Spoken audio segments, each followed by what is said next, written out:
Mga kapuso, dumarami po ang naitatalang kaso ng animal bites sa Ilocos Region at kabilang po sa maraming mga kaso ng animal bites ay sa Dagupan, Pangasinan na nagpapatupad na po ng iba't ibang mga hakbang para maprotektahan ang mga pet owners at pati na rin yung kanilang mga alaga. Mula sa Dagupan City, may unang balita live si CJ Torida ng GMA Regional TV. CJ, magandang umaga. Maris, tinututukan ngayon ng Health Authority ang mga naitatalang animal bite cases sa Region 1. May gita 60,000 ang naitalang kaso sa unang quarter ng taon.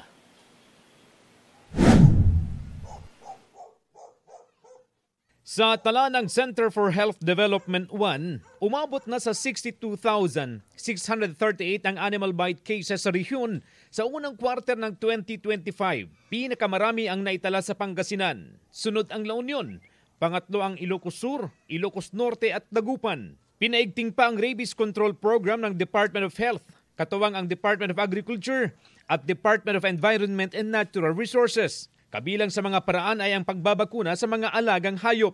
Paniniwala po natin na yung pinaka-cost-effective na paraan po para maiwasan ang rabies sa tao ay kapag ka nabakunahan po ng rabies yung ating mga animal.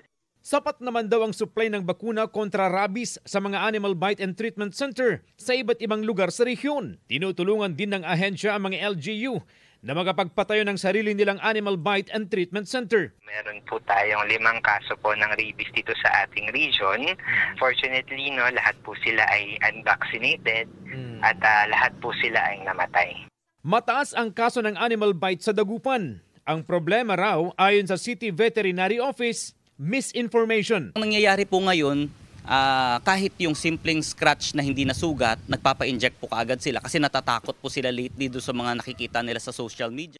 Lagi naman daw ipinapaliwanag ng mga otoridad na walang dapat ikabahala kapag nakalmot o nakagat kung bakunado naman ang alagang hayop at nasa loob lang ng bahay. Ngunit mas mabuti pa rin daw kung magpakonsulta sa doktor. Dumami rin daw ang nag-aalaga ng aso at pusa sa lungsod, kaya natural din daw na marami ang mga kaso ng animal bite. Bago ang pandemic, nasa 10,000 hanggang 12,000 lang ang estimated population ng aso at pusa sa lungsod. Pero noong pandemya hanggang sa matapos ito, pumapalo na sa 15,000 hanggang 18,000 ang populasyon. Samantala, nagsagawa ng massive anti-rabies vaccination sa mga alagang aso at pusa sa Barangay Bacayao Norte, Dagupan City noong Miyerkules. Isinakay sa garong ang alagang aso ni Ginang Benita sa dinala sa covered court ng barangay. Binabakunahan ang kanyang 10 taong gulang na alagang aso at isinama na rin ang kanyang alagang pusa. Parang secured po yung may-ari, din yung nakasalamuha din nilang mga tao. 3 alagang Shih Tzu naman ang dinala ni Ginang Rodora upang pabakunahan. Kabilang ang 8 buwang gulang na si Matcha at ang magkapatid na Makmak at Marie na parehong 4 months old. Stress reliever daw ang kanilang mga alagang aso. Masaya, makulit sila sa bahay. Humigit kumulang 300 na alagang aso at pusa sa Barangay Bacayao Norte ang binakunahan. Layo ng anti-rabies vaccination na maiwasan ang rabies cases sa lungsod at para maging ligtas ang mga pet owner.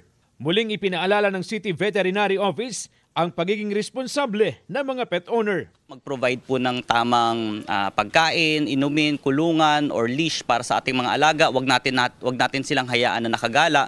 Bukod po doon, pabakunahan po natin sila, ibigay po natin yung mga kailangan nilang medical needs. Maris, tuloy-tuloy ang isinasagawang anti-rabies vaccination ng City Veterinary Office hanggang matapos lahat ang 31 barangay sa lungsod ng Dagupan. Balik sa iyo, Maris. Maraming salamat, CJ Torida ng GMA Regional TV. Gusto mo bang mauna sa mga balita? Mag-subscribe na sa GMA Integrated News sa YouTube at tumutok sa unang balita.